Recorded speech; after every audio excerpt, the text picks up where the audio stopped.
سقطاناي حوحات اتمعلابناي حوحات واقع خفلنا مخانو بزي قاط عمول لك ما يخيد بزح ነገር ይባሃል ኣሎ ዋላ ፍታ ውድብ ዝምልከቱ ምስታ ውድብ ምንም ረኽብ ዘይብሎም ግለሰባት ምስታ ውድብ የተሓዝዎም ካልኦት ኣብቲ ውድብ ዘለዉ መራሕቲ ኣይመስሎምን ክትሓዝ ከሎ ይፀብቕ ይሕመቕ እንተዘይ ኮይኑ ትክክል እንተዘይ ኮይኑ ትክክል ኣይኮነን ኢልካ ኣብ ክንዲ ምቕማጥ ተታሒዞም ይኸዱ እሞ ክወድቕ ከሎ ግዜ መፅኦም ኣይናህናን ይብልካ ቅድም ኢልካ ኢኻ ክትዛረብ ነይሩካ ከማ ሃይለ ንኣብነት ደደቢት ሚድያ ምስ ሕወሓት የተሓዝዎ ንሃይለ እውን ምስ ሕወሓት የተሓዝዎ ሃይለ ኣብ ኣደባባይ ወፂኡ ይዛረብ ሕወሓት ዝኮርዓላ ውድብ እያ ኣመራርሓ ሕወሓት እውን ኣባል ሕወሓት እውን ኣይኮንኩን ክትፈርስ ኣይደልያን ከይትፈርስ ክቃለስ ሕዚ ሃይለ ዝኾነ ነገር እንታይ ኢሉ ፈረሰት ዛ ውድብ እዩ እንታይ ተራኸበ ሃይለን ሕወሓት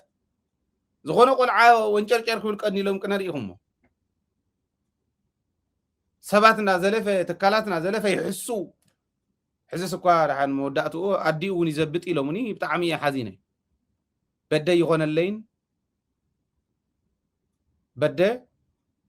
በደ ጥራሕ ኣይኮነን ብደቂ ኣንስትዮ እውን ብጣዕሚ ካብ ዘይኮነሎም መሰል ደቂ ኣንስትዮ ክኽበር ካብ ዝሰርሑ ሰባት ሓደ እየ ቀደመይ እውን ሕዚ ጥራሕ ኣይኮነን ቀደመይ ካብ ቁልዕነት ጀሚረ ኣዲኡ ዝወቅዕ ሰብ ኢሎም ሕጂ መወዳእትኡ ተወዲኡ ተኣምራት እዩ ከምዚ ዝበለ ሰብ ኮይኑ ሰብ መሲሉ ይመፅእ እሞ ሕወሓት እናበለ ይፀንሕ ስቕ ይብሉ ሽዑ ከምዚ ኣባል ሕወሓት ዝኾነ በቃ ከምዚ መራርሓ ሕወሓት ዝኾነ ኣባል ክኸውን ይኽእል እዩ ኣባል ድዮ ይኮነን ኣይፈልጥን ኣመራርሓ ይኮነ ብኣቶም ዝምእኸል ከም ዘይኮነ ግን ባዕሎም እውን ኢሎም እዮም ሓደ ግለሰብ ከምኡ ዕግርግር ስለ ዝበለስ ውድብ ወፅያ መግለፂ ተሃበ ይኮነን ዝብል ዘሎ ኢንዳይሬክትሊ ግን ይከኣል ኢንዳይሬክትሊ ከምዚኣ ገይሮም እታ ውድብ ዝሕምሱ ዘለዉ ሕዚ ሓሚቖም ወሪዶም ክወድቁ ከለዉ ክጭቅቡ ከለዉ ምስቲ ውድብ ኣተሓሒዝዎም ዝፀንሐ ህዝቢ ትውድብ ዝወድቕ ዘሎ እዩ ዝመስሎም ኣባል ምዃኑ እውን ስለ ግሊ ረብሓኻ ኢኻ ክትዛረብ እምበር ስለ ውድብ ንምዝራብ ተማእኺሉ ዝመፅእ ሓሳብ ክኸውን ክኽእል ኣሎ ነቲ ማሕበረሰብ እዚ እውን ኣየርድእዎ ሕዚ ረኣይዎ ፀሓገርገር ዝብል ዝቐነየ ቆልዓ እውን ኣብኣ እኒሄ ንሕወሓት በታ ስእሊ ንሳ እዮም ስእልዎ በታ መልክዕ ንሳ እዮም ክርእይዎ ህዝቢ ከምኡ እዩ ክርእዮ መልክዕ ሕወሓትስ ንሳ እያ ይኽብል እዚአን ጋዶ እየን ጥንቃቐ እውን የድልየኒ ተጠንቂቕኩም ኢኹም ክትሕዝዎን ዘለኩም ክእረም ዝግብኦ ብጋኑ ኣርምዎ ፅቡቅ ክኾን ከሎ ናትኩም ሕማቅ ክኾን ከሎ ዝወድቕ መሲሉ ንህዝቢ እንዳተረኣዩ እንትኸይዱ ግን ክሓምቃ ከሎ እናገለፈት ትኸዱ ውድብ ተባሂልኩም ትኸዱ ስለ ዘለኹም ክእረም ኣለዎ ዝብል ማለት ሓሳብ ከቕርብ ደልየ ሱቕ ምባል ትኽክል ኣይኮነን ህዝቢ እናተባልዐ ማሕበራዊ ሚድያ ኢምፓክቱ እንዳሕደረ ናበታተነካ እንዳሃለወ ናይ ማሕበራዊ ሚድያ እሞ እንታይ ክንገብሮ ኢልካ ስቐይትሉ ሓንቲ መግለፂ ናይ ሓደ መራሒ እኽልቲ እያ ስርዓት ግበሩ ምባል ስርዓት ዘይገብሩ እንተኮይኖም ብውሽጢ ምንጋር ግርሚ እምብለይ እንተኢሎም ትቕፍድዶም ሕጊ እንተተመሓላሊፎም ሕጊ ኣለኮ ይኣስር ይሕዝ ንኣብነት ናህና ትካል ናይ ደደቢት ስቱድዮ ናይ መቐለ ተሰሪቑ ፖሊስ ሒዝዎ ኣሎ ጀጋኑ ሒዞም ኣለዉ እቲ ጉዳይ ከታተልዎ ኣለዉ ናይ ቀዳማይ ወያነ ፖሊስ ሒዝዎ ኣሎ ማለት እዩ ፖሊስ ኮሚሽን እውን ይፈልጦ እዩ ካብ ላዕልን ታሕቲ ዘለዉ መራሕቲ እውን ኩሎም ፈልጥዎ እዮም ሚድያ እዩ ተወሪሩ ትካል እዩ ተወሪሩ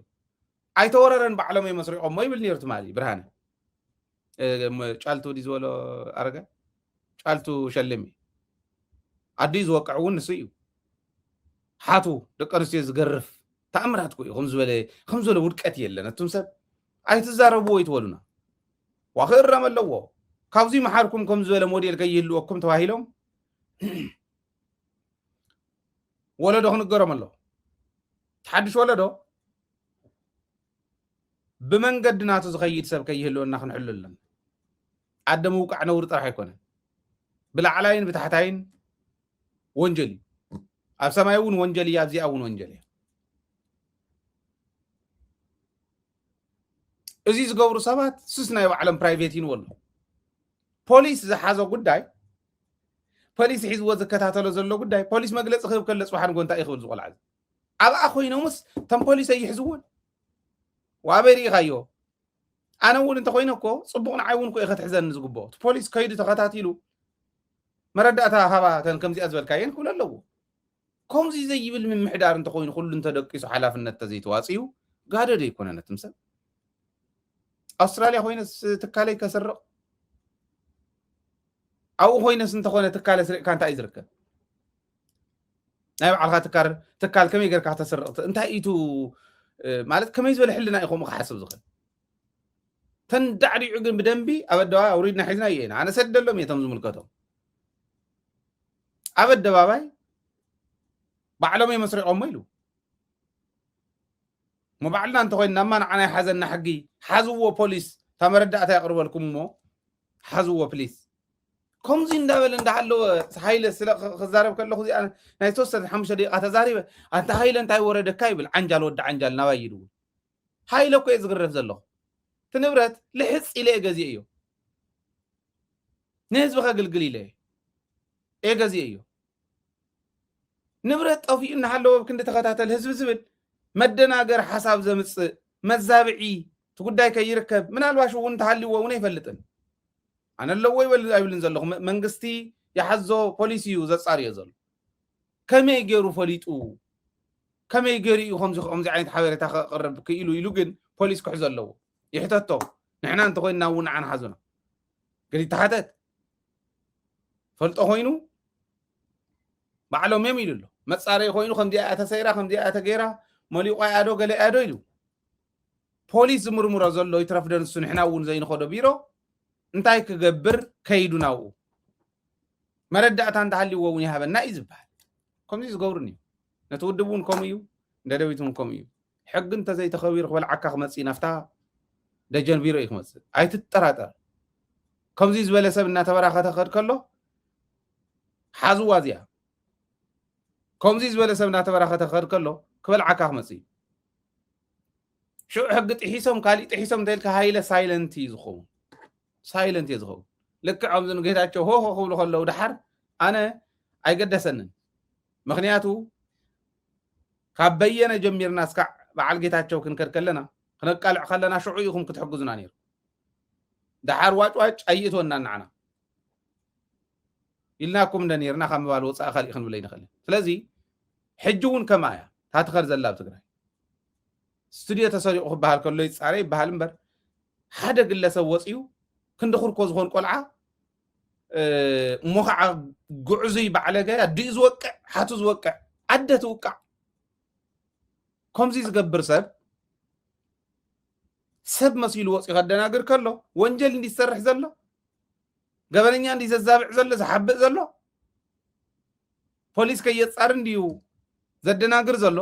እዚዩ ሕጊ ጥሕሰት የቱም ሰብ ሒዝኩም ሕተቱልና እየ ዝብል ዘሎ ፈልጥ እንተኮይኑ ሕተቱልና ባዕሉ እዩ ተዛሪቡ ኣውሪድና እያ ኣለና ከየውርዳ እውን ባዕሉ ቃል ብቃል ተዛረባ እያ ስለዚ ሕተቱለይ ሕተቱልና ናይ ህዝቢ ትካል እዩ ዝትካል እዩ እዚ ክትገብሩ ብልቢ እየ ዝፅውዕ ስለዚ ብዋናነት ትድቃስ ናይ ሕወሓት ኣብዚ እውን እዩ ንዓና ትካል እዩ እንተጠፋኣና ንብረት እዩ ትግራይ ኮንካ ምስራሕ ዘይከኣል እንተኮይኑ ፀገም የለን ኣውስትራልያ ኮይንና እንዳልና ንሰርሖ ነቶም ስራሕ ዕድል ዝፈጠርናሎም መሳኪን መናእሰይ እዮም ሂወቶም ዝፅይቁብሎም እምበር ንህዝቢ ትግራይ እንዲ ሪፖርተር እየ ኣነ ዓየናይ ሪፖርተር ናብ ሕድሕድ ኩርናዕ ትግራይ ሰዲደ ድየ ህዝቢ እኮ እዩ ሪፖርተርና ኣውስትራልያ ኮይንና ክንሰርሖ ኢና ምንም ጥርጥር የብሉን እንደም ንዓና ቀለለ ሞር ምስ ህዝቢ ዘለና ረኽቢ ናጠበቐ ብሕድሕድ ኩርናዕ ሪፖርተር ጌርና ክንሰርሖ ንኽእል ኢና ኣውስትራልያ ኮይና ስቱድዮ እናተሰረቐ ጋዜጠኛታት ብድብዳብ 3 ግዜ ተደብዲቦም እዮም ጋዜጠኛታት 3 ግዜ ደብዲቦም እዮም ንሽረ ዝለኣክዎም እስካዕ ተከዘ ዝለኣክዎም ተደብዲቦም እዮም ኣብ መቐለ ተደብዲቦም እዮም እዚ ክኢልና ኢና እኮ ንኸድ ነርና ስቱድዮ ተሰሪቑ ክበሃል ከሎ ህዝቢ ሓዘነን ኣይኮነን ህዝቢ ሓዚን እዩ استوديو يتسرقوا ناي حزب قداي ناي هايله قداي يكون هايله أبز خوينا يركولي أي تطرطر يركولي وأبز خوينا ندز مدب السرح له أما مدب كواخم نواخم زحلف كله حزبي إيو ريبورتري حد كورنا عتقراي حزبي نقرص أي سدل أخولي بأكال ترخيبنا مدرخاتنا خفتنا خمت نقورو زلنا خن كيد جن يدلي إيو تستوديو نسو